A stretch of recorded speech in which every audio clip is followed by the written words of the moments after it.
شعبان کا مہینہ اسلامی سال کا 8واں مہینہ ہے۔ شعبان عربی کا لفظ ہے اور اس کے معنی ہیں پھیلانا اور شاخ در شاخ ہونا۔ اس مہینہ کا نام شعبان کیوں رکھا گیا؟ اس کی اہل علم حضرات نے کئی وجوہات بیان کی ہیں، جن میں سے ایک وجہ یہ ہے کہ اس مہینہ میں اللہ تعالی کی طرف سے نفلی روزے رکھنے اور نیک عمل کرنے والے کو شاخ در شاخ برابر بڑھتی رہنے والی نیکی اور خیر و خوبی کا موقع میسر ہوتی ہے۔ اور بعض حضرات نے فرمایا کہ رجب کے مہینے میں عرب کے لوگ لڑائی جھگڑوں وغیرہ سے بچ کر گھروں میں رہتے تھے اور شعبان کے مہینے میں منتشر ہو جاتے تھے، جس طرح شاخیں منتشر ہوتی ہے، اس وجہ سے اس کا نام شعبان رکھا گیا۔ اور بعض حضرات نے فرمایا کہ اس کے معنی ظاہر ہونے کے ہیں اور یہ مہینہ یا اس مہینہ کا چاند رمضان کے بابرکت مہینے سے پہلے ظاہر ہوتا ہے، جس کی وجہ سے رمضان کے بابرکت مہینے کی آمد کا احساس پیدا ہوتا ہے، اس لیے اس مہینے کا نام شعبان رکھا گیا ہے۔ شعبان کے ساتھ معظم لگانے کی کیا وجہ ہے؟ تو معظم کے معنی عظمت والی چیز کے ہیں، اور کیونکہ یہ مہینہ شریعت کی نظر میں عظمت والا مہینہ ہے، اس لیے مہینہ کو شعبان المعظم کہا جاتا ہے۔ ایک حدیث میں رسول اللہ صلی اللہ علیہ وسلم نے شعبان میں نفلی روزے کے افضل ہونے کی وجہ رمضان کی تعظیم بتلائی ہے، یعنی رمضان کی تعظیم کی وجہ سے شعبان کے مہینے میں روزے رکھنا زیادہ فضیلت کا باعث ہے۔ یہ وجہ بھی اس مہینہ کو شعبان المعظم کہنے کی معقول معلوم ہوتی ہے، یعنی رمضان کی تعظیم والا مہینہ۔ شعبان کے مہینے کو اللہ تعالی نے بہت فضیلت، اہمیت اور کرامت و شرافت عطا فرمائی ہے۔ کسی بھی مہینے کو فضیلت حاصل ہونے کی اصل وجہ اللہ تعالی کی خاص تجلیات و برکات کا اس میں نازل ہونا ہے، لیکن بعض دوسری وجوہات بھی فضیلت کا سبب بن جایا کرتی ہے۔ رسول اللہ صلی اللہ علیہ وسلم نے اللہ تعالی سے اس مہینہ میں برکت فرمانے کی دعا فرمائی ہے، اور آپ صلی اللہ علیہ وسلم اس مہینہ میں کثرت سے نفلی روزے رکھا کرتے تھے اور اس مہینے کے چاند اور تاریخوں کا بہت زیادہ اہتمام فرماتے تھے۔ یہ وہ مہینہ ہے جس میں بندوں کی اعمال اللہ رب العالمین کی بارگاہ میں اٹھائے جاتے ہیں، اور یہ مہینہ رمضان سے متصل اور قریب میں واقع ہے، یعنی اس مہینے کے ختم ہونے پر رمضان المبارک کا بابرکت مہینہ شروع ہو جاتا ہے۔ گویا کہ شعبان کا مہینہ رمضان کی تمہید اور اس کا مقدمہ ہے، اور یہی وہ مہینہ ہے کہ اس میں ایک بابرکت رات آتی ہے جس کو شب برات کہا جاتا ہے۔ یہی جیسی وجوہات کے پیش نظر اس مہینہ کو شعبان المعظم کہا جاتا ہے۔ بہرحال شعبان کا مہینہ فضیلت و عظمت والا مہینہ ہے، لہذا شعبان کے مہینے کی سب مسلمانوں کو قدر کرنی چاہیے اور اس سے متعلقہ شرعی احکام کا علم ہونا چاہیے۔ حضرت انس بن مالک رضی اللہ عنہ سے بسند ضعیف روایت ہے کہ قال النبی صلی اللہ علیہ وسلم اذا دخل رجب قال اللهم بارك لنا في رجب وشعبان وبارك لنا في رمضان۔ نبی صلی اللہ علیہ وسلم رجب کا مہینہ داخل ہونے پر یہ دعا کرتے تھے کہ یا اللہ ہمارے لیے رجب اور شعبان کے مہینوں میں برکت عطا فرمائیے اور ہمیں رمضان کے مہینے تک سلامتی کے ساتھ پہنچا دیجیے، یعنی ان مہینوں میں ہماری طاعت و عبادت میں برکت عطا فرمائیے اور ہماری عمر لمبی کر کے رمضان تک پہنچا دی ہے تاکہ رمضان کے اعمال میں روزہ اور تراویح وغیرہ کی سعادت حاصل کر سکے، جس سے شعبان کے مہینے کا برکت والا ہونا ظاہر ہوا۔ حضرت ابو ہریرہ رضی اللہ عنہ سے روایت ہے کہ رسول اللہ صلی اللہ علیہ وسلم نے فرمایا کہ رمضان کے صحیح حساب کی غرض سے شعبان کے چاند اور اس کی تاریخوں کے حساب کو خوب اچھی طرح محفوظ کرو۔ اور حضرت رافع بن خدیج رضی اللہ عنہ کی سند سے رسول اللہ صلی اللہ علیہ وسلم کا ارشاد گرامی ہے، تم رمضان کے لیے شعبان کے دنوں کو صحیح شمار کر کے رکھو، اور تم رمضان کا مہینہ شروع ہونے سے پہلے روزہ نہ رکھو، بس جب تم چاند دیکھ لو تو روزہ رکھو، اور جب اس کے بعد اگلا چاند دیکھ لو تو روزے رکھنے چھوڑ دو، اور اگر تم پر موسم ابر آلود ہو جائے جس کی وجہ سے چاند نہ دیکھا جا سکے تو تم 30 دن پورے کر لو، پھر اس کے بعد روزے رکھنے چھوڑ دو، کیونکہ مہینہ اس طرح اور اس طرح اور اس طرح ہوتا ہے۔ مہینہ اس طرح اور اس طرح ہونے کا مطلب یہ ہے کہ کبھی 29 دن کا ہوتا ہے تو کبھی 30 دن کا۔ اگر شرعی اصولوں کے مطابق 29 کو چاند کی رویت ہو جائے تو 29 دن کا ورنہ 30 دن کا ہوتا ہے، جس کی دیگر احادیث میں تفصیل آئی ہوئی ہے۔ رسول اللہ صلی اللہ علیہ وسلم رمضان کے اہتمام کی وجہ سے شعبان کا چاند دیکھنے اور اس کی تاریخیں یاد کرنے کا خاص اہتمام فرماتے تھے۔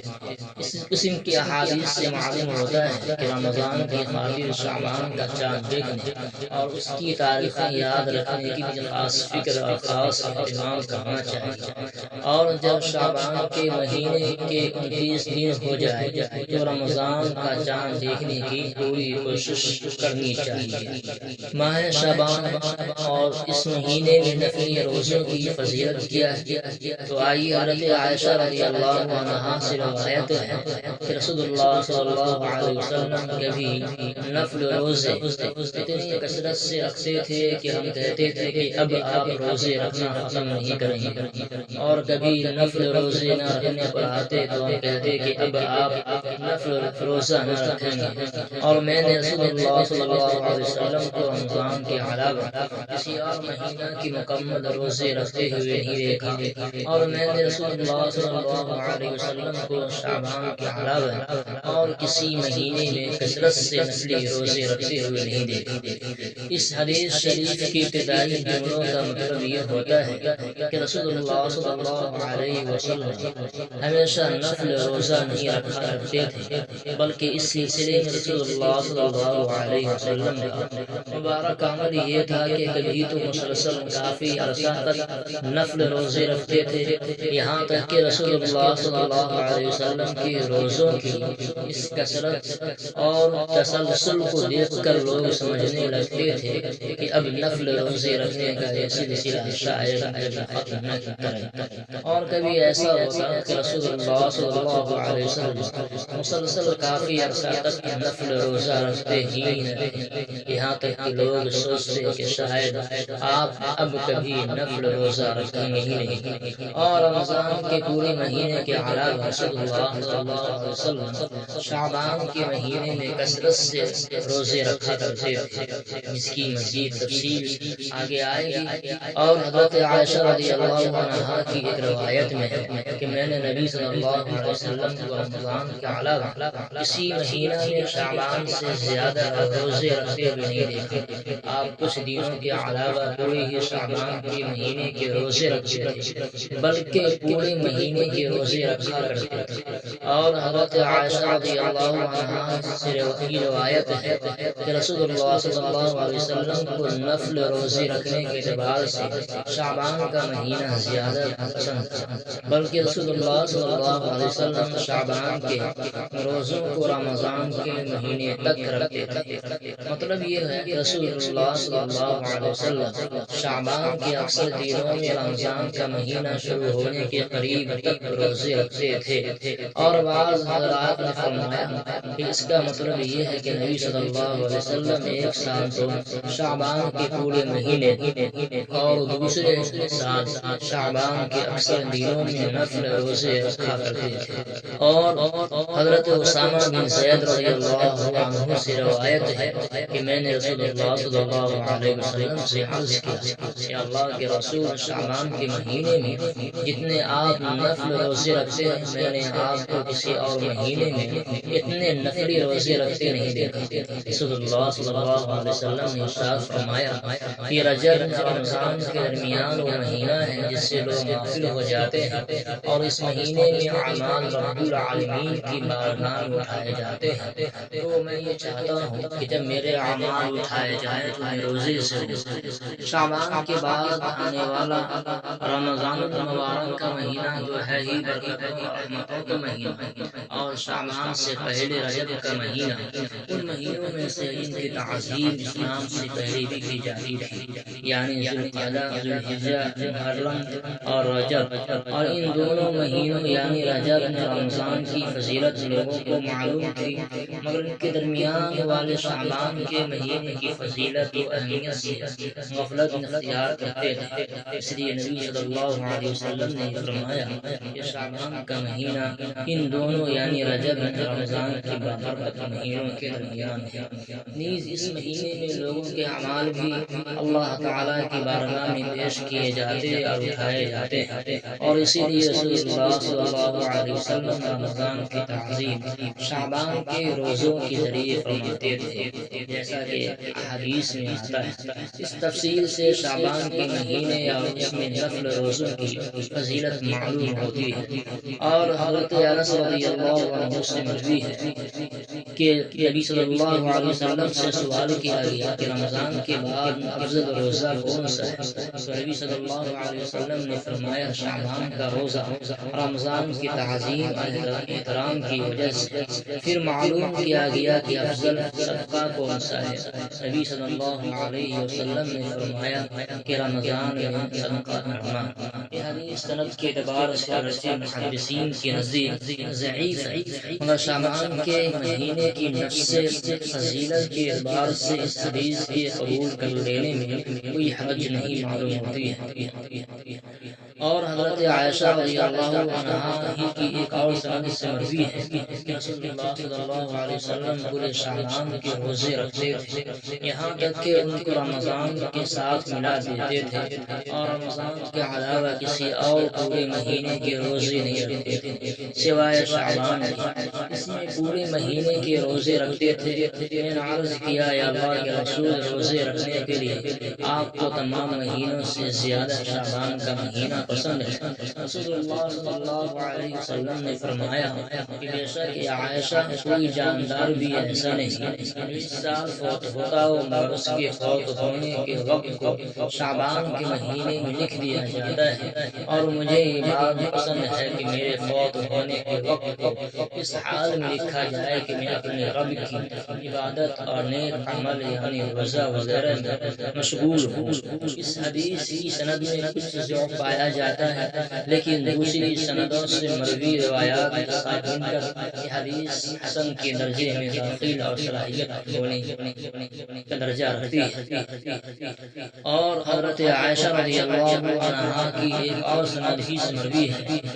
کہ نبی صلی اللہ علیہ وسلم کبھی لگاتار نفلی روزے رکھتے رہتے تھے، یہاں تک کہ ہم کہتے تھے کہ اب روزہ نہیں چھوڑیں گے، اور کبھی روزے نہیں رکھتے تھے، یہاں تک کہ ہم کہتے تھے کہ اب نفلی روزے نہیں رکھیں گے۔ اور آپ صلی اللہ علیہ وسلم نفلی روزے اکثر شعبان کے مہینے میں ہوتے تھے۔ حضرت عائشہ رضی اللہ عنہا نے فرمایا کہ رسول اللہ صلی اللہ علیہ وسلم نے فرمایا کہ عائشہ، اس مہینے میں ملک الموت کو ان لوگوں کا نام لکھ کر حوالے کر دیا جاتا ہے ان کی روح قبض کی جائے گی، بس میں یہ پسند کرتا ہوں کہ میرے نام کا فیصلہ نہ کیا جائے مگر اس حال میں کہ میں روزے سے ہوں۔ اور حضرت عطا بن یسار رحمہ اللہ سے مرسل روی ہے کہ رسول اللہ صلی اللہ علیہ وسلم رمضان کے علاوہ شعبان کے مہینے میں جتنی کثرت سے روزے رکھتے تھے اتنے کسی اور مہینے میں نہیں رکھتے تھے، اور اس کی وجہ یہ تھی کہ اس شعبان کے مہینے میں سال بھر میں فوت ہونے والے لوگوں کی وفات کا فیصلہ کیا جاتا ہے۔ چنانچہ حضرت عائشہ رضی اللہ عنہا کی ایک لمبی روایت میں ہے کہ آپ صلی اللہ علیہ وسلم نے فرمایا کہ عائشہ، کیا تمہیں معلوم ہے کہ اس شعبان کی 15ویں رات میں کیا ہوتا ہے؟ حضرت عائشہ رضی اللہ عنہا نے سوال کیا کہ اللہ کے رسول، اس رات میں کیا ہوتا ہے؟ رسول اللہ صلی اللہ علیہ وسلم نے فرمایا کہ اس رات میں یہ ہوتا ہے، اس سال میں جتنے بھی بنی آدم پیدا ہونے والے ہیں وہ سب لکھ لیے جاتے ہیں، اور جتنے بنی آدم اس سال میں فوت ہونے والے ہیں وہ بھی لکھ دیے جاتے ہیں، اور اس رات میں بندوں کے اعمال اٹھائے جاتے ہیں، اور اس رات میں لوگوں کا مقررہ رزق چلتا ہے۔ اور ایک حدیث میں نبی صلی اللہ علیہ وسلم نے فرمایا، شعبان کا پورا مہینہ بابرکت اور فضیلت والا ہونے کے ساتھ ساتھ شعبان کی 15ویں رات خصوصیت کے ساتھ بہت فضیلت والی رات۔ عام بول چال میں آج کل شعبان کی 15ویں رات شب برات کہتے ہیں۔ شب کے معنی فارسی میں رات کے ہیں، اور برات عربی کا لفظ ہے جس کے معنی بڑی ہونے اور نجات پانے کے ہیں، کیونکہ اس رات میں رحمت الہی کے طفیل لاتعداد انسان جہنم سے نجات پاتے ہیں، اس لیے اس رات کو شب برات کہتے ہیں۔ شعبان کی 15ویں رات 14 تاریخ کو سورج غروب ہونے کے بعد شروع ہوتی ہے، کیونکہ چاند کی تاریخوں میں عام قاعدہ کے مطابق رات پہلے آتی ہے اور دن بعد، یعنی رات کی تاریخ اگلے دن کے اعتبار سے اور اس کے تابع شمار کی جاتی ہے۔ آج کل کیونکہ اس رات اور اس سے متعلق احکام کے بارے میں بہت ہی زیادہ افراط و تفرید پائی جاتی ہے، ایک گروہ وہ ہے جو کہ سرے سے اس رات کی فضیلت ہی کا قائل نہیں، اور اس کا دعویٰ یہ ہے کہ شب برات کی فضیلت کے بارے میں جو احادیث و روایات آئی ہے وہ سب کی سب یا تو موضوع من گھڑت ہے یا شدید قسم کی ضعیف ہے، حالانکہ دعویٰ صحیح نہیں ہے۔ دوسرا گروہ وہ ہے جو شب برات کو ہی سب کچھ سمجھے ہوئے ہیں، اس کے نزدیک شعبان کی 15ویں رات یعنی شب برات کی اہمیت شب قدر سے بھی زیادہ ہے، اور اس نے صرف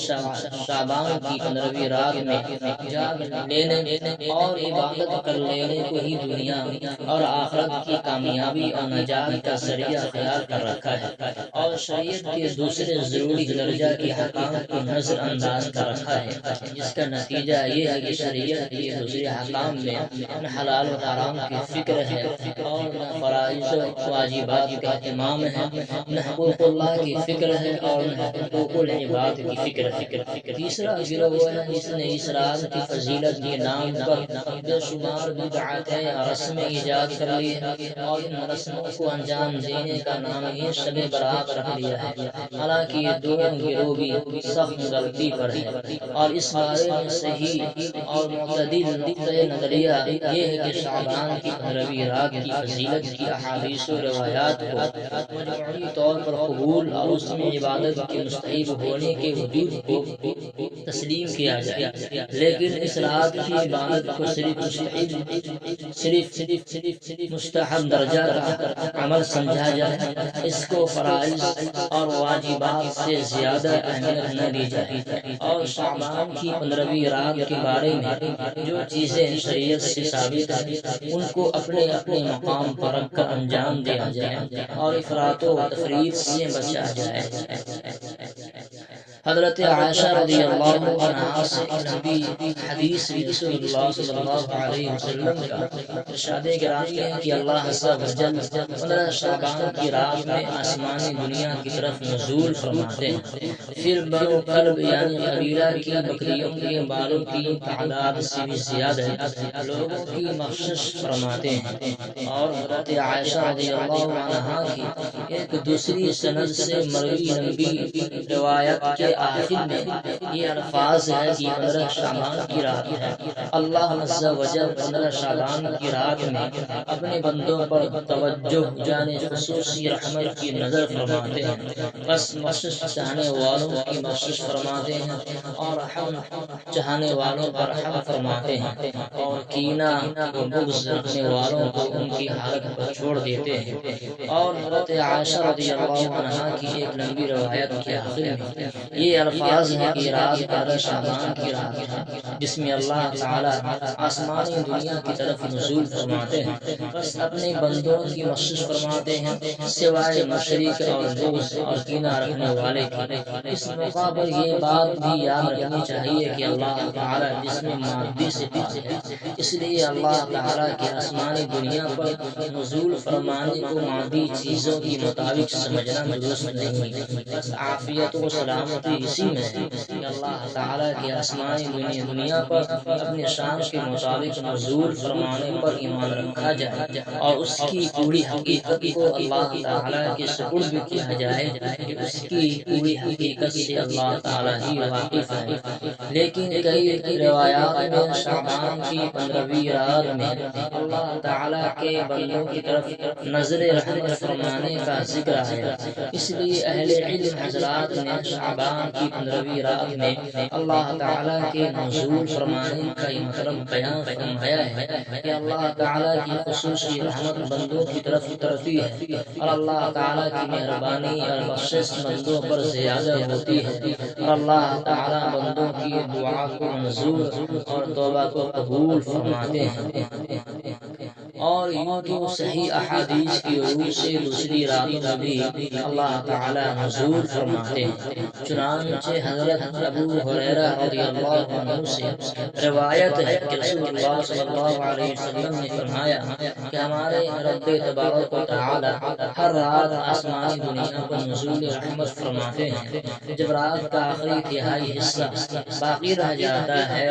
فرماتے ہیں کہ کون ہے جو مجھ سے دعا کرے میں اس کی دعا قبول کروں، کون ہے جو مجھ سے سوال کرے میں اس کو عطا کروں، کون ہے جو مجھ سے مغفرت طلب کرے تو میں اس کی مغفرت کروں۔ لیکن شعبان کی 15ویں رات کا احادیث و روایات میں خصوصیت کے ساتھ ذکر ہونے کی وجہ سے معلوم ہوتا ہے کہ اس رات میں اللہ تعالی کی رحمت کا نزول دوسری عام راتوں کے مقابلے میں بھی خاص شان اور عمومی انداز کا ہوتا ہے، جس کے مستحق چند افراد کے علاوہ دوسرے سب لوگ ہوتے ہیں۔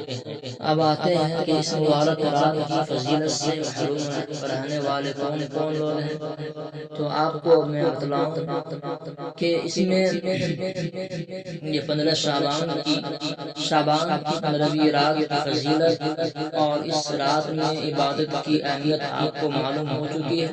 اور ساتھ ہی یہ بھی معلوم ہو گیا کہ بعض لوگ اپنی بدعمالیوں کی وجہ سے اس رات میں بھی محروم قسمت اور اللہ کی رحمت سے دور رہتے ہیں، اور یہ لوگ ہیں کفر و شرک میں مبتلا شخص ہے، کینہ اور بغض رکھنے والا شخص ہے، رشتے داروں سے قطع رحمی کرنے والا شخص ہے، کسی کو ناحق قتل کرنے والا، والدین کا نافرمان شخص ہے، زانیہ عورت ہے، جس سے مذکورہ اور ان جیسے دوسرے گناہوں کی قباحت و شناخت بھی معلوم ہو گئی کہ گناہ اللہ تعالیٰ کو سخت ناپسند ہے، اور ان گناہوں میں مبتلا اشخاص عام مغفرت کی اوقات سے بھی محروم رہتے ہیں۔ آج اگر اپنے معاشرے پر نظر ڈالی جائے تو معلوم ہوتا ہے کہ مذکورہ سارے گناہ ہی بہت عام ہیں، جبکہ یہ گناہ انتہائی زیادہ خطرناک ہیں، جن کی کچھ تفصیل میں آپ بتلا دوں۔ نمبر 1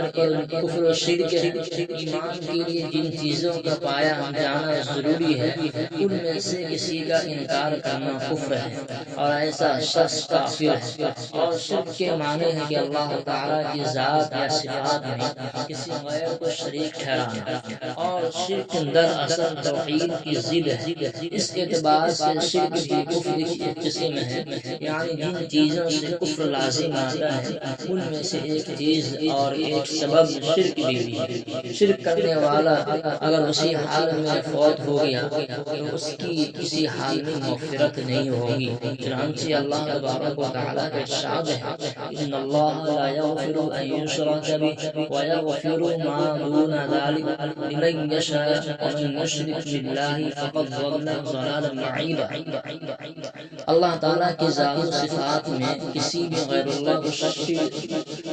اللہ تعالیٰ کی ذات و صفات میں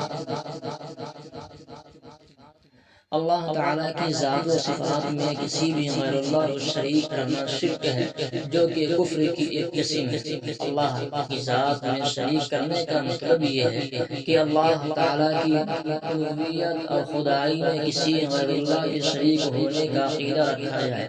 ایسے مشرک تو بہت کم ہیں، البتہ اللہ تعالیٰ کی صفات میں شریک کرنے والے بہت زیادہ ہیں،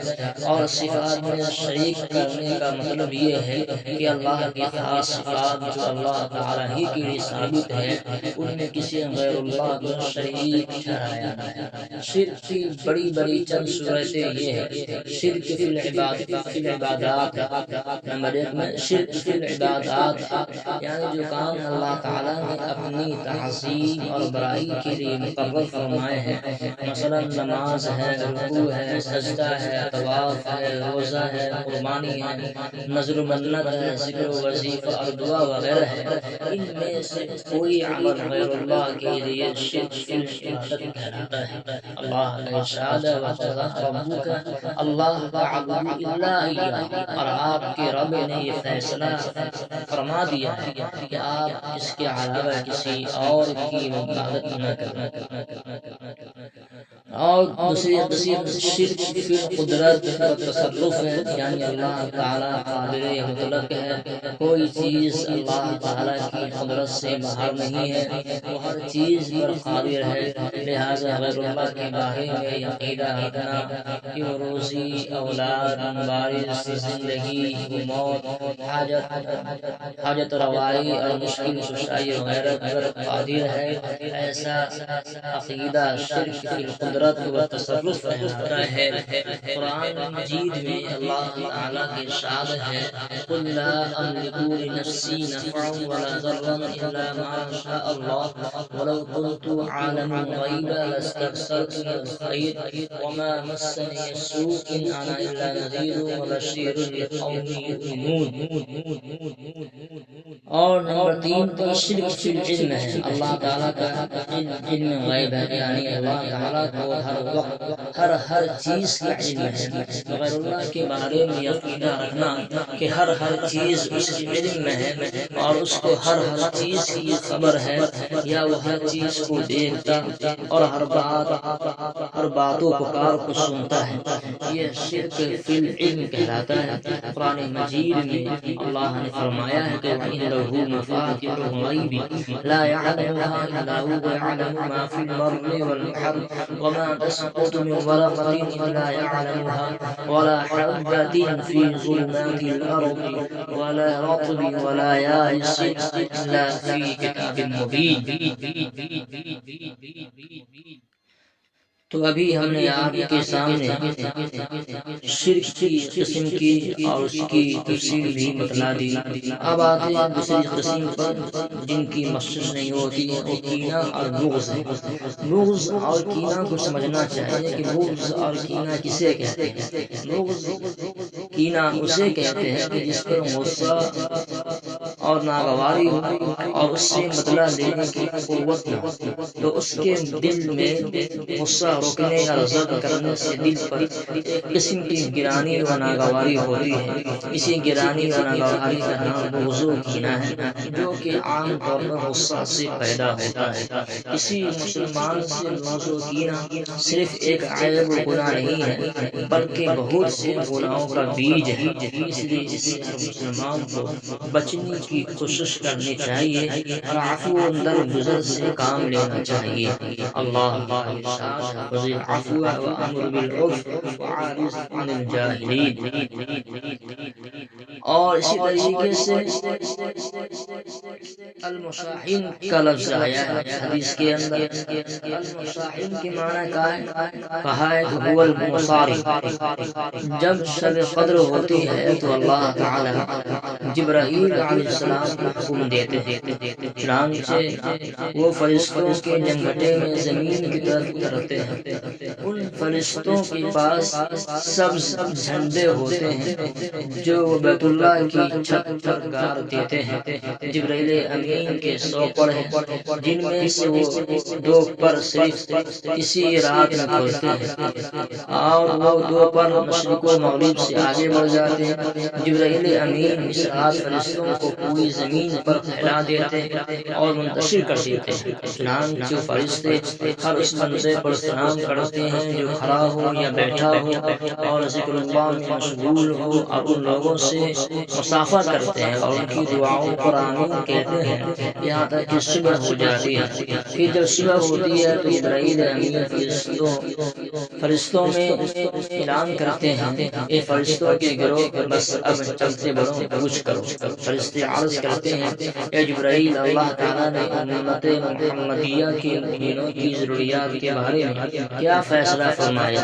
جبرائیل امین کہتے ہیں اللہ تعالیٰ نے انہیں رحمت کی نظر سے دیکھتے ہوئے ان سے درگزر فرما کر انہیں بخش دیا ہے سوائے 4 شخصوں کے. صحابہ کرام رضی اللہ عنہم کہتے ہیں ہم نے عرض کیا ہے اللہ کے رسول 4 شخص کون ہیں؟ آپ نے فرمایا ایک تو وہ جو شراب پینے کا عادی، دوسرے والدین کا نافرمان، تیسرے رشتے ناطے توڑنے والا یعنی قطع رحمی کرنے والا، اور چوتھے مشاحین. ہم نے عرض کیا ہے اللہ کے رسول مشاحین سے کون مراد ہے؟ رسول اللہ صلی اللہ علیہ وسلم نے فرمایا مصارین یعنی کینہ اور بغض رکھنے والے ہیں. یہ حدیث جو ابھی ہم نے آپ کو بتلایا، یہ حدیث حضرت ابن عباس رضی اللہ عنہ سے ایک لمبی حدیث میں روایت ہے. اور نمبر 3 قطع الرحمی. قطع الرحمی کا مطلب یہ ہے کہ رشتے داروں کو ایذا و تکلیف پہنچانا اور ان سے سلام و کلام چھوڑ دینا اور ان کی خبرگیری نہ کرنا. اور یہ قطع الرحمی کبیرہ گناہ شدید و سخت ترین عذاب اور وبال کا باعث ہے. قرآن و سنت میں اس کا جا بجا قرآن و سنت میں اور یہ قطع الرحمی کبیرہ گناہ اور شدید و سخت ترین عذاب اور وبال کا باعث ہے. قرآن و سنت میں اس کا جا بجا ذکر ہے. ایک حدیث کے اندر حضرت ابو بکرہ رضی اللہ عنہ سے روایت ہے کہ رسول اللہ نے فرمایا ظلم قطع الرحمی کے مقابلے میں کوئی اور گناہ اس بات کا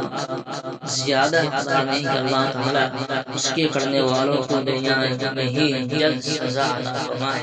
اور آخرت میں اس کے لیے سزا باقی رہے. مطلب یہ ہوتا ہے کہ جن گناہوں پر دنیا میں ہی بہت جلد اللہ تعالیٰ کی جانب سے سزا ملتی ہے اور آخرت کی سزا اپنی جگہ برقرار رہتی ہے، ان میں قطع رحمی اور ظلم جیسا اور کوئی گناہ نہیں ہے. اور ام المؤمنین حضرت عائشہ رضی اللہ عنہا سے رسول اللہ کی ارشاد مروی ہے کہ خیر کے کاموں میں زیادہ ثواب کے اعتبار سے تیز ترین عمل اللہ کی مخلوق کے ساتھ یعنی نیک سلوک اور رشتہ داروں کے ساتھ صلہ رحمی ہے، اور شر و برائی کے کاموں میں زیادہ تیز سزا اور وبال کے لحاظ سے ظلم اور قطع رحمی ہے. اس سے قطع رحمی کے گناہ کی شدت معلوم ہوتی ہے. اور نمبر 4 پر ناحق قتل کرنا ہے. کسی انسان کو یہاں تک کہ کافر کو بھی بلا وجہ قتل کرنا سخت گناہ ہے، اور مومن کو قتل کرنا تو بدترین جرم ہے، جس کے بارے میں اللہ تعالیٰ نے قرآن مجید میں اتنی وعید سنائی ہے اس کو لمبے عرصہ تک عذاب میں رکھا جائے گا. اور نمبر 5 پر والدین کی نافرمانی بہت سخت گناہ ہے۔ کئی حدیثوں میں والدین کی نافرمانی پر سخت وعیدیں آئی ہے۔ حضرت عبداللہ بن عمر رضی اللہ عنہ سے روایت ہے کہ قال رسول اللہ صلی اللہ علیہ وسلم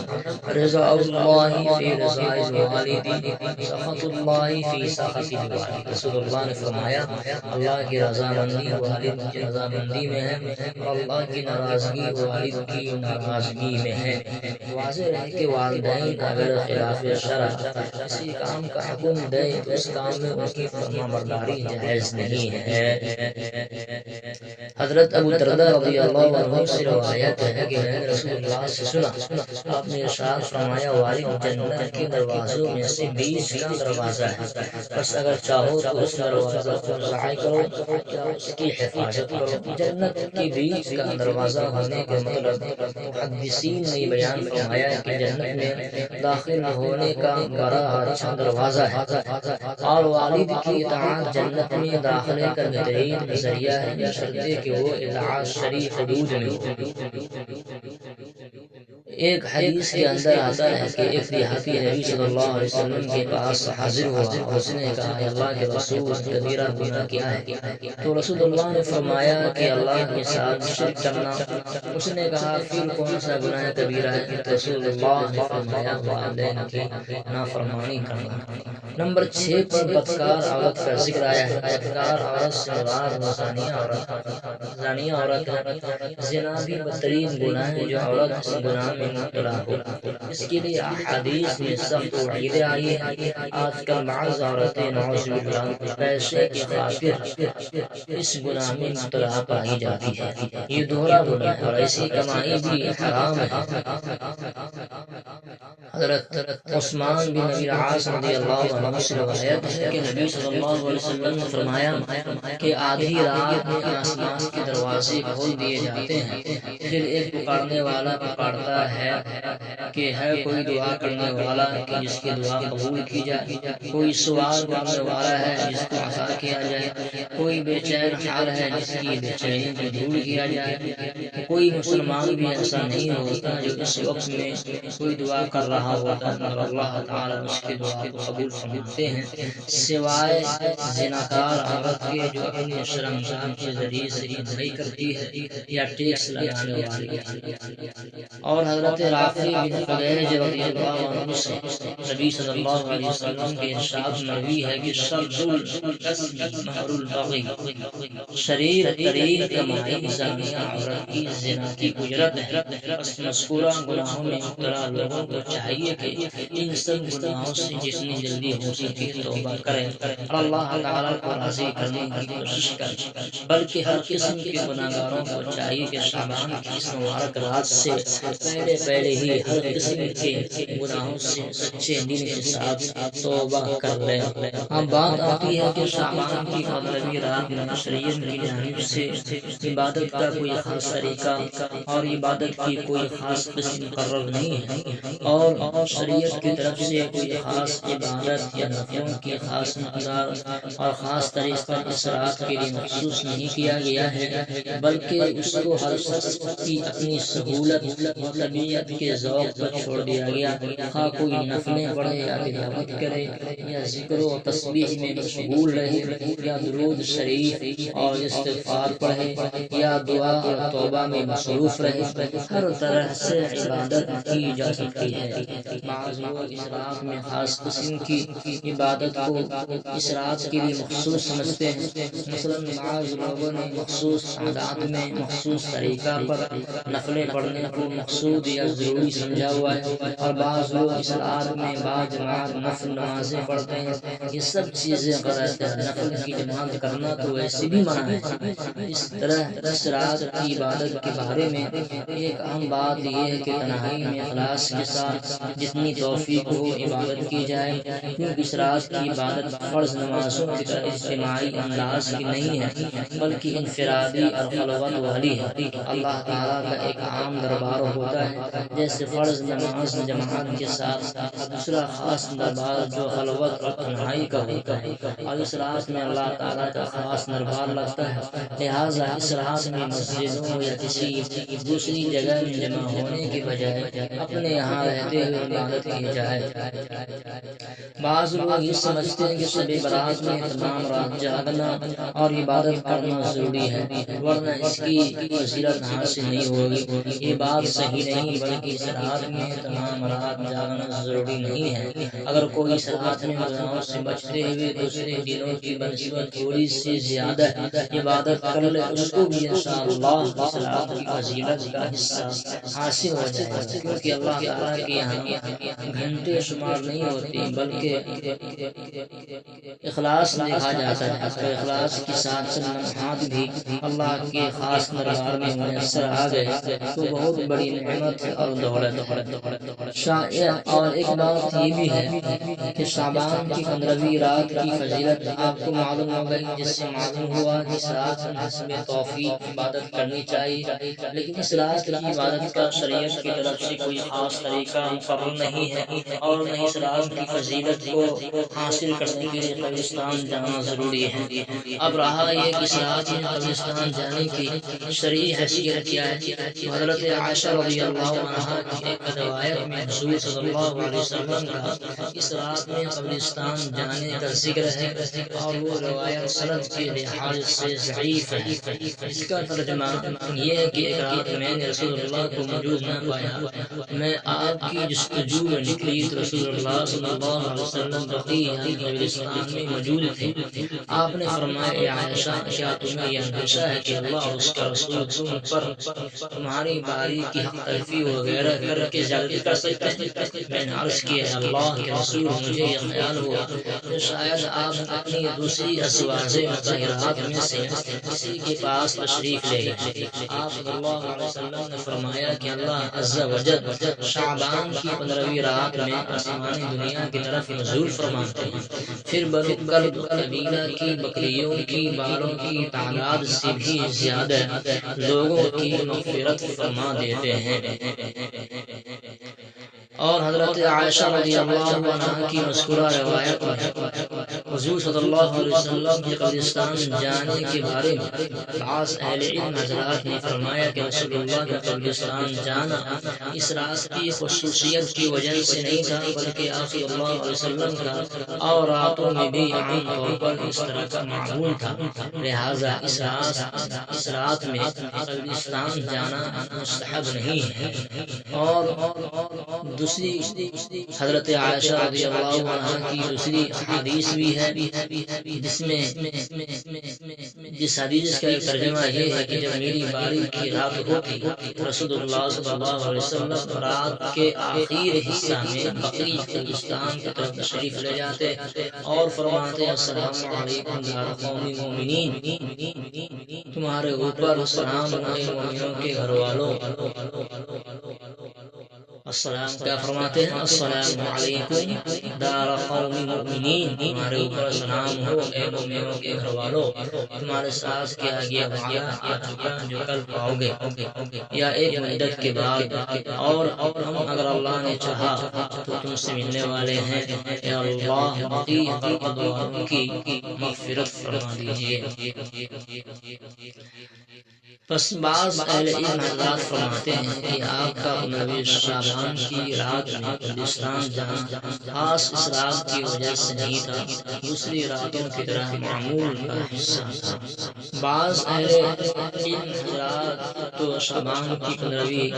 رات میں قبرستان جانے کے قائل نہیں، اور بہت سے اہل علم حضرات اس کے ثبوت سے قائل ہیں، مگر کیونکہ رسول اللہ کا شعبان کی 15ویں رات میں قبرستان جانے کا ہمیشہ معمول ثابت نہیں، اور نہیں صلی اللہ علیہ وسلم نے دوسروں کو اس کی تاکید فرمائی، بلکہ حضرت عائشہ رضی اللہ عنہا کے گھر میں ہوتے ہوئے بقیع قبرستان کی متصل قریب ہونے کی صورت میں خاموشی کے ساتھ بغیر کسی تکلف و اہتمام کے ایک مرتبہ تشریف لے گئے تھے۔ اس لیے اس پہ ضرورت سے زیادہ زور دینا اور جماعت در جماعت ہو کر نکلنا، پھر اس سے آگے بڑھ کر قبرستان مٹا کر قبروں پر مختلف بدعات اور خرافات کرنا کسی کے نزدیک بھی جائز نہیں ہے، اور اگر کوئی شخص بغیر کسی بدعت کے ارتکاب کے زندگی میں ایک مرتبہ بھی چلا گیا تب بھی اس حدیث پر عمل ہو جائے گا۔ رہا مرحومین کی دعا استغفار کرنا تو اپنے مقام پر رہتے ہوئے بھی ہر وقت اور ہر مرتبہ کرنا ممکن ہے، اس کے لیے قبرستان جانا ضروری نہیں۔ بس بعض لوگ جو یہ سمجھتے ہیں اور اگر اس رات کوئی قبرستان نہیں گیا تو وہ اس رات کی فضیلت سے محروم رہے گا، یہ سمجھنا غلط ہے۔ اب ہم آپ کو بتلاتے ہیں 15 شعبان کے دن کا روزہ کا حکم۔ پیچھے تفصیل کے ساتھ شعبان کے مہینے میں عبادت کی فضیلت اور رسول اللہ کا شعبان کے مہینے میں کثرت سے روزہ رکھنے کا معمول، اور 15 شعبان کے بعد 29-30 شعبان کو روزہ رکھنے اور 15ویں شعبان کی رات میں نفلی عبادت کی فضیلت کا حکم بیان کر چکے ہیں۔ اس لیے ہر شخص کو حسب حیثیت شعبان کے پورے مہینے میں اخلاص کے ساتھ نفلی عبادت کا اہتمام کرنا چاہیے، جس میں نفلی روزے بھی داخل ہے، اور بطور خاص شعبان کی 15ویں رات میں حسب توفیق نفلی عبادت کرنی چاہیے۔ جہاں تک 15 شعبان کے دن نفلی روزے رکھنے کا تعلق ہے تو صحیح احادیث کی عروج سے اس کی دوسرے دنوں کے مقابلے میں کوئی خاص فضیلت و اہمیت ثابت نہیں، اور جن احادیث و روایات میں شعبان کی 15ویں رات کی فضیلت کا ذکر ہے ان میں بھی 15 شعبان کے روزے کا ذکر نہیں ہے۔ البتہ ایک روایت میں بطور خاص 15 شعبان کے دن کے روزے رکھنے کا ذکر ملتا ہے، مگر وہ روایت سند کے اعتبار سے کمزور ہے، جیسے کہ حضرت علی رضی اللہ عنہ سے روایت ہے کہ رسول اللہ صلی اللہ علیہ وسلم نے فرمایا، جب شعبان کی 15ویں رات آئے تو رات کو عبادت کرو اور اگلے دن روزہ رکھو، کیونکہ شعبان کی 14 تاریخ کے شام ہونے پر سورج غروب ہونے سے لے کر صبح صادق یعنی سحر کا وقت ختم اور فجر کا وقت شروع ہونے تک اللہ تعالی آسمان دنیا پر اپنے شان کے مطابق حضور فرمائے رکھتے ہیں اور فرماتے ہیں کہ ہے کوئی مجھ سے بخشش مانگنے والا کہ میں اسے بخش دوں، ہے کوئی رزق طلب کرنے والا کہ میں اسے رزق دوں، ہے کوئی مصیبت زدہ کہ میں اسے مصیبت سے نجات دوں، ہے کوئی ایسا اللہ تعالیٰ کی طرف سے یہ اعلان صبح صادق تک جاری رہتا ہے۔ اس روایت کی سند میں ایک راوی ابن ابی صبرہ جن کو محدثین نے ضعیف قرار دیا ہے۔ بہت سے اہل علم حضرات نے اس حدیث کی شدید ضعیف ہونے کی وجہ سے اس حدیث کی بنا پر 15 شعبان کے روزے کو مستحب قرار نہیں دیا ہے، اور اکثر فقہاء کرام نے بھی 15 شعبان کے روزوں کو سنت یا مستحب روزوں میں ذکر نہیں کیا ہے۔ البتہ بعض نے اس کو صرف ضعیف نہ کہ شدید ضعیف قرار دیتے ہوئے 15 شعبان کے روزے کو مستحب قرار دیا ہے، اور بعض حضرات نے تفصیل ذکر فرمائی ہے۔ خاص 15ویں شعبان کے روزے کی مخصوص فضیلت سمجھتے ہوئے روزہ نہیں رکھنا چاہیے، البتہ شعبان کے مہینے میں روزہ رکھنا مستحب ہے۔ 15 شعبان کی تاریخ بھی اس مہینہ کا حصہ ہے۔ نیز رسول اللہ صلی اللہ علیہ وسلم کا معمول ہر مہینے میں 13، 14، 15 تاریخوں میں 3 روزے رکھنے کا تھا، جن کو ایام بیس کہا جاتا ہے، اور 15 تاریخ ان دنوں میں سے ہے۔ اس حیثیت اور اس جہت سے 15 شعبان کا روزہ رکھنے میں حرج نہیں ہے۔ خلاصہ یہ نکلا کہ 15 شعبان کے روزے کا حکم ایک ضعیف روایت سے ثابت ہے، جو محدثین کے نزدیک شدید ضعیف ہے، جس سے 15 شعبان کے روزے کا مستحب ہونا ثابت نہیں ہوتا، اور جن کے نزدیک شدید ضعیف نہیں وہ 15 شعبان کے روزے کے مستحب ہونے کے قائل ہے۔ اور بعض حضرات نے فرمایا کہ خاص 15 شعبان کے روزے کی مخصوص فضیلت سمجھتے ہوئے تو اس دن روزہ نہیں رہنا چاہیے، البتہ شعبان کی جن دنوں میں بھی نفلی روزے رکھنے کی توفیق ہو جائے ان میں نفلی روزہ رکھ لینا چاہیے، ہاں 15 شعبان کو ہی ہو، اور اگر 15 شعبان کو اس وجہ سے روزہ رکھے کہ یہ ایام 20 میں داخل ہے اور اس کے ساتھ 13-14 تاریخ کا بھی روزہ رکھ لے تو بہت بہتر ہوگا۔ اب آتے ہیں آخری بات پر، اور آخری بات کہہ کر ویڈیو کو مکمل کرتا ہوں۔ بعض لوگ شب برات کی بدعات منکرات کے رسوم پر بھی بات کر کے ختم کر دوں گا۔ بعض لوگ شعبان کی 15ویں رات میں عبادت کرنے کو فرض یا واجب کا درجہ دے دیتے ہیں، اور اس کے مقابلے میں فرائض اور واجبات کے ادا کرنے اور گناہوں کے چھوڑنے کا اہتمام نہیں کرتے، بلکہ بعض لوگ تو یہ سمجھتے ہیں کہ اس رات میں عبادت کر لینے سے سارا کام بن جائے گا اور پریشانی اور مسائل دور ہو جائیں گے، نہ گناہوں کو چھوڑنے کی ضرورت ہے اور نہ فرائض و واجبات کو بجا لانے کی۔ یہی وجہ ہے کہ بعض لوگ شب برات کی اکثر یا ساری رات کو کسی نہ کسی طرح جاگ کر گزار دیتے ہیں، لیکن صبح کی نماز قضا کر دیتے ہیں یا جماعت چھوڑ دیتے ہیں، یا پھر صبح کی نماز میں جھومتے رہتے ہیں اور اس طرح نماز کا خشوع ختم ہو جاتا ہے، یا دن بھر کے اپنے فرائض منصبی میں کوتاہی کرتے ہیں وغیرہ وغیرہ۔ یہ تمام باتیں حد سے تجاوز کرنے کی وجہ سے پیدا ہوتی ہے۔ ہر چیز کو اپنے درجہ پر رکھنا ضروری ہے۔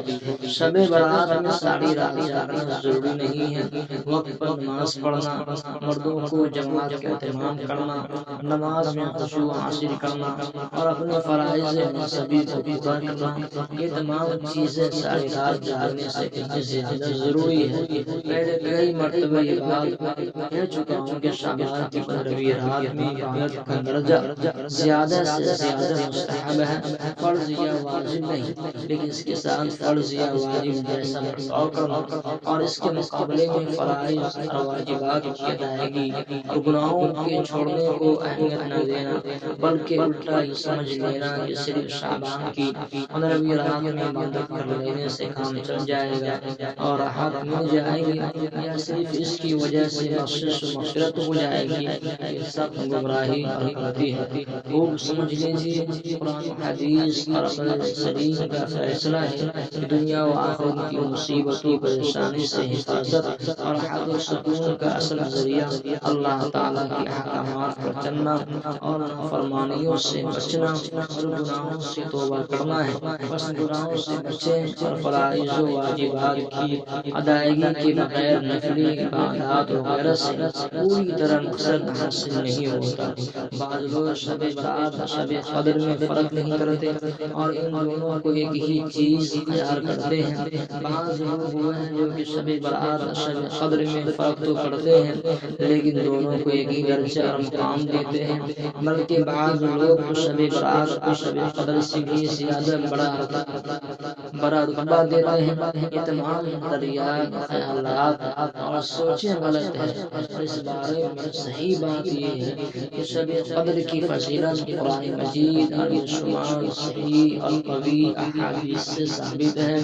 جبکہ شب برات کوئی مقام حاصل نہیں۔ شب قدر میں قرآن مجید نازل ہوا جبکہ شب برات میں ایسا نہیں ہوا۔ شب قدر 1000 مہینوں سے بہتر جبکہ شب برات کے بارے میں یہ بات ثابت نہیں ہے۔ شب قدر کے بارے میں راجح بات یہ ہے کہ رمضان المبارک کے بابرکت مہینے میں آتی ہے اور شب برات شعبان کے مہینے میں ہوتی ہے۔ شب قدر میں حکمت والے معاملات کا فیصلہ ہونا قرآن مجید سے ثابت ہے، اور شب برات کے بارے میں یہ بات قرآن مجید سے ثابت نہیں۔ البتہ اس رات کے بارے میں بعض روایات میں بہت سے اہم کاموں کے فیصلہ ہونے کا ذکر ہے جن کا ذکر پہلے اپنے مقام پر گزر چکا وغیرہ وغیرہ۔ غرض شب قدر اور شب برات دو علیحدہ راتیں ہیں، اور شب قدر کو جو مقام حاصل ہے وہ شب برات کو حاصل نہیں، اگرچہ اپنی جگہ شب برات بھی فضیلت والی رات ہے۔ آج کل بہت سے مقامات شب برات اور دوسری مبارک راتوں میں مسجدوں یا کسی گھر وغیرہ میں اجتماعی انداز میں شب گزاری اور جاگنے کا اہتمام کیا جاتا ہے اور اس کے لیے لوگوں کو دعوت دی جاتی ہے، مختلف طریقوں سے اعلانات کیے جاتے ہیں اور اس کے بارے میں اشتہار شائع کیے جاتے ہیں۔ پھر ایک جگہ جمع ہو کر شب باشی کے دوران بعض جگہ وقفہ سے چائے اور پاؤں کا دور چلتا ہے اور ادھر ادھر کی گپ شپ ہوتی ہے، جس میں اکثر لطف اندوزی اور مزے اڑانا اور عبادت کا صرف بہانہ کرنا ہی مقصد ہوتا ہے۔ پھر بعض لوگ اور عبادت کا صرف بہانہ کرنا ہی مقصد ہوتا ہے، پھر بعض لوگ باجماعت نوافل ادا کرتے ہیں، یہ بھی دین کی زیادتی ہے۔ اس طرح اجتماعی انداز میں جاگنے اور عبادت کرنے کا اہتمام ثواب کے بجائے گناہ ہے۔ اس رات میں عبادت نفلی درجہ رکھتی ہے اور نفل عبادت کے اجتماع، اس کے لیے مساجد یا دوسری جگہوں کا انتخاب، نیز اس غرض کے لیے لوگوں کو بلانا، یہ تمام کام شریعت پر زیادتی ہے اور فقہائے کرام نے وضاحت کے ساتھ ان کاموں کو بدعت یا مکروہ قرار دیا ہے۔ شریعت کا مزاج یہ ہے اس رات کی عبادت اپنے اپنے گھروں میں رہتے ہوئے کی جائے۔ حضور صلی اللہ علیہ وسلم فرائض اور واجبات کے علاوہ نفلی عبادت عموماً گھر میں ادا فرمایا کرتے تھے، باوجود کہ آپ کا حجر مبارک بہت چھوٹا تھا، مگر شب برات بلکہ شب قدر وغیرہ تک کی راتوں میں آپ صلی اللہ علیہ وسلم سے نفلی عبادت مسجد میں کرنا ثابت نہیں۔ اسی وجہ سے فقہائے کرام نے فضیلت کی راتوں میں مسجدوں میں جمع ہونے کو مکروہ اور بدعت فرمایا ہے، اور صحیح طریقہ یہ ہے کہ اپنے یہاں رہ کر تنہائی میں جتنی عبادت اخلاص کے ساتھ ہو جائے غنیمت ہے۔ اللہ کے یہاں گھنٹے شمار نہیں ہوتے بلکہ اخلاص شمار ہوتے ہیں، خواہ و اخلاص والی عبادت کوئی ہی کیوں نہ ہو۔ بعض لوگ اکٹھے ہو کر جاگنے اور عبادت کرنے کے لیے مختلف تعویلیں اور حیلے بہانے بیان کیا کرتے ہیں، جو کہ شرعی نقطہ نظر سے بے بنیاد ہیں۔ بعض لوگ کہا کرتے ہیں کہ گھروں میں شور ہوتا ہے، بچے روتے ہیں، جس کی وجہ سے گھر میں عبادت کرنے میں یکسوئی اور دلجنبی اور خشوع باقی نہیں رہتا۔ یہ شیطان کا فریب ہے۔ دراصل خشوع نام سنت کے مطابق عبادت کرنے کا، اگر سنت کے مطابق عبادت کر لی تو خشوع بھی حاصل ہے اور اس عبادت کا ثواب اور نورانیت و برکت بھی ہے، اور اگر خلاف سنت طریقہ پر لاکھ آو بکا اور خشوع کے طریقے اختیار کرے تو شریعت کی نظر میں یہ عبادت خشوع اور برکت والی شمار نہیں کی جائے گی۔ رسول اللہ نے عام نفل نماز کو گھر میں پڑھنے کو افضل قرار دیا ہے، اور حضور کی سیرت طیبہ میں یہ بات بھی ملتی ہے کہ آپ نماز پڑھ رہے ہوتے تھے اور حضرت حسن حسین رضی اللہ عنہما وغیرہ آپ کی کمر مبارک پر بیٹھ جاتے تھے۔ جہاں تک گھروں میں بچوں کے رونے کا تعلق ہے تو بچے کے رونے پر تو اللہ تعالیٰ کی رحمت متوجہ ہوتی ہے۔ اللہ کی رحمت کو چھوڑ کر بھاگنا کہاں کی عقل مندی ہے۔ بچوں کا کام رونا اور شور مچانا ہے، ان کی اس رات کی عبادت یہی ہے۔ ان کو اپنا کام کرتے رہنے دیجیے اور آپ اپنا کام کیجیے۔ سوچنے کی بات ہے کہ سرور کائنات تو انتہائی سخت مجبوری کے باوجود اس قسم کی نفلی عبادت اور نوافل وغیرہ خود گھر میں ادا کریں اور پڑھی، اور اسی کو زیادہ ثواب سمجھتے قرار دیتے ہو، اور آج ہم یہ کہنے لگے ہمیں تو گھر میں خشوع حاصل نہیں ہوتا، خضوع حاصل نہیں ہوتا۔ ظاہر ہے کہ نفس و شیطان کا دھوکہ ہے۔ حدیث میں ہے کہ حضور صلی اللہ علیہ وسلم رات کو اپنے رہائشی حجرے مبارکہ میں نفل پڑھ رہے ہوتے اور حضرت عائشہ رضی اللہ عنہا سامنے پاؤں پھیلائے لیٹی ہوئی ہوتی۔ جب آپ سجدہ کرنے لگتے تو جگہ تنگ ہونے کی وجہ سے سجدہ کرنے کے لیے اپنے ہاتھ سے ان کے پاؤں کو چھوتے، تب وہ اپنے پاؤں سمیٹ لیتے۔ جب حضور دوسری رکعت کے لیے کھڑے ہوتے تو حضرت عائشہ رضی اللہ عنہا بھی اپنے پاؤں پھیلا دیتی۔ رات میں اندھیرا ہوتا تھا اور چراغ جلا ہوا نہیں ہوتا تھا۔ گھر میں اتنی وسعت تک نہیں کہ ایک آدمی لیٹ جائے تو دوسرا سجدہ کر سکے، جبکہ سوئے ہوئے اور آرام کرنے والے شخص کی بہت زیادہ رعایت کرنے کا حکم ہے۔ اور مسجد نبوی اس قدر قریب کے حجرہ سے قدم نکالا تو مسجد میں پہنچ گئے۔ پھر مسجد بھی مسجد نبوی ہے جس کی فضیلت ظاہر ہے۔ اس کے باوجود حسین اعظم کا مبارک عمل یہ تھا کہ گھر کے ہی حجرہ میں نوافل پڑھتے اور نفلی عبادات انجام دیتے، مسجد میں تشریف نہ لے جاتے تھے۔ بعض لوگ یہ کہا کرتے ہیں گھر میں اکیلے عبادت کرنے اور نفل پڑھنے سے جلدی نیند آ جاتی ہے، اور اگر مسجد میں اجتماعی طریقہ پر ذکر و نوافل میں لگ جائے، کچھ تقاریر ہو اور کچھ نوافل کی جماعت وغیرہ تو نیند کم ہو جاتی ہے، اور اس طرح سے بہت زیادہ عبادت کی توفیق ہو جاتی ہے۔ اور اس کے برعکس اگر گھر میں اکیلے عبادت ذکر و نوافل وغیرہ میں لگتے تو اس کا دھا بھی نہ کر پاتے۔ اس بارے میں خوب سمجھ لیجیے کہ اول تو عبادت کی کثرت یا اس کی مقدار و تعداد کا زیادہ کرنا اصل میں شریعت کو مقصود ہی نہیں، بلکہ عبادت کی کیفیت اور اس کے اچھے و عمدہ ہونے پر ثواب کا دار و مدار ہے۔ اگر تھوڑی دیر سنت طریقہ پر اخلاص کے ساتھ عبادت کر لی، تھوڑی عبادت اس زیادہ دیر کی عبادت سے لاکھوں درجہ اچھی ہے جو سنت کے خلاف ہے۔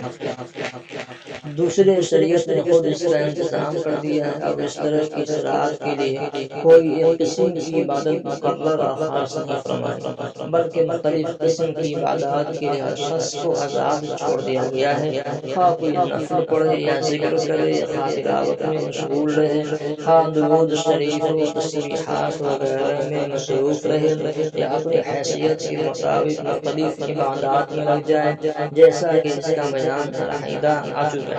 اور تجربہ ہے کہ جب انسان مختلف قسم کے اعمال انجام دیتا ہے تو نیند جلدی نہیں آتی ہے، لہٰذا نیند نہ آنے کی تدبیر یہ ہے کہ متفرق اعمال شروع کر دیے جائیں تاکہ توجہ مختلف اعمال کی طرف تقسیم ہو جائے۔ کچھ دیر نوافل کر لیں، تلاوت کر لیں، ذکر کرنے لگے، اور اگر پھر بھی کسی کو نیند آئے تو اس کو آرام کر لینا چاہیے، کیونکہ اسلام میں پوری رات عبادت ضروری نہیں بلکہ یہ نفلی ترجیح کی عبادت ہے، اور بذات خود جاگنا ہی مقصود نہیں، بلکہ ایسے وقت سنت یہ ہے کہ جب تک طبیعت تازگی ہو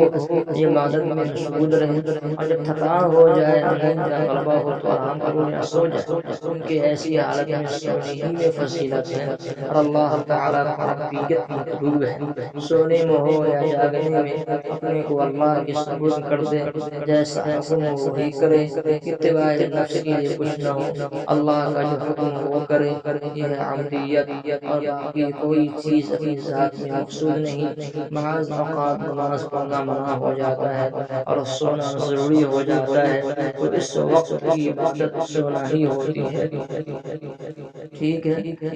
جتنی باتیں کہی گئی ہیں اللہ تعالیٰ ہم سبوں کو اس پر عمل کی توفیق عطا فرمائے، اور بھی باتیں ہیں جو رہ گئی ہے بیعت کے تعلق سے ہے تو انشاءاللہ جب دوبارہ کبھی موقع ملے گا تو اس پر باتیں کی جائے گی، جیسے شب برات کا ہوا ہے، مسور دال کا پکانا ہے، اور بھی شب برات میں ہوٹلوں اور بازاروں میں گھومنا ہے، اور بھی نہ جانے کیسی کیسی باتیں اور کیا کیا طریقے اس رات میں انجام دیے جاتے ہیں۔ شب برات کی فاتحہ سے پہلے عمروں میں شامل نہ ہونے کا بھی عقیدہ ہے۔ شب برات کا عرفہ بھی ہے، شب برات میں روحیں گھروں میں آنے کا عقیدہ ہے، اور بھی بہت ساری عقائد رہ گئے ہیں۔ انشاءاللہ جب دوبارہ کبھی موقع ملے گا تو اس پر جو تفصیلی اور بھی تفصیل کے ساتھ گفتگو کی جائے گی، جب تک کہ اللہ پاک ہم سبوں کو ان تمام باتوں پر عمل کی توفیق عطا فرمائے۔ وما علینا الا البلاغ۔